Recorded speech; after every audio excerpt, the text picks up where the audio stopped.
मैं अपनी पत्नी को अस्पताल लेकर गया था। जैसे ही डॉक्टर ने उसके कपड़े काटे, वह हैरान रह गया क्योंकि उसकी कंधों पर अजीब अजीब उभार थे। मैंने घबराकर डॉक्टर से पूछा कि यह क्या हो रहा है। डॉक्टर ने बहुत गंभीर होकर कहा कि यह एक गंभीर संक्रामक बीमारी है। फिर उसने मुझे कमरे से बाहर धक्का देकर निकाल दिया। लेकिन जो मैंने उम्मीद नहीं की थी वह यह था कि जैसे ही मैं बाहर गया, डॉक्टर ने अपना मास्क उतारा और उसके चेहरे पर एक शातिर मुस्कान दिखाई दी। असल में यह सब एक डेट का प्लान था।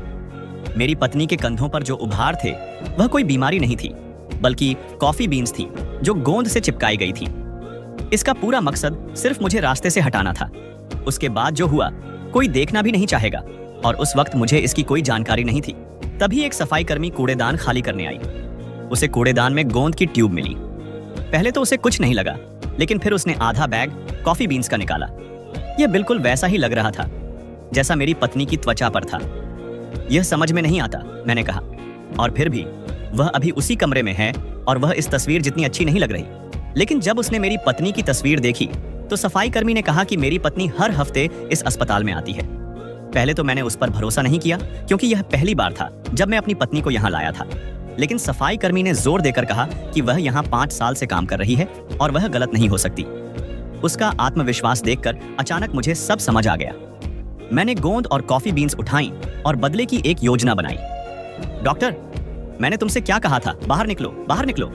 देखो, ऐसा लगता है जैसे मैंने अपनी पत्नी से वायरस निकाल लिया है।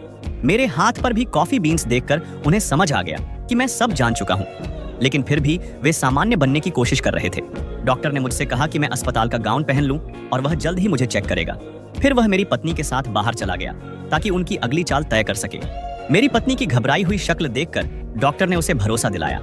वह इलाज के बहाने मुझे बेहोशी की दवा देगा और जब मैं बेहोश हो जाऊंगा तो मेरे शरीर से सारी कॉफी बीन्स हटा देगा।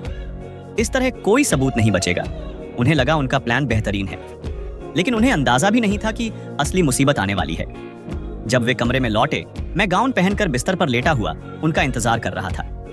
डॉक्टर ने जैसे ही दवा निकाली, मैं अचानक उठकर बैठ गया और कहा, मैं तुम्हारा राज जानता हूं। इस पर भी वे सब कुछ नकारते रहे। तभी सफाई कर्मी कमरे में आई। मेरी अनुमति के बिना मेरी वीडियो कैसे बनाई? मैंने सब रिकॉर्ड कर लिया है। मेरा काम कचरा साफ करना है और मैं बिल्कुल वही कर रही हूं। आखिर में डॉक्टर को गैर कानूनी तरीके से दवा देने के लिए नौकरी से निकाल दिया गया। मेरी पत्नी को धोखा देने के कारण तलाक मिला और वह सब कुछ खो बैठी।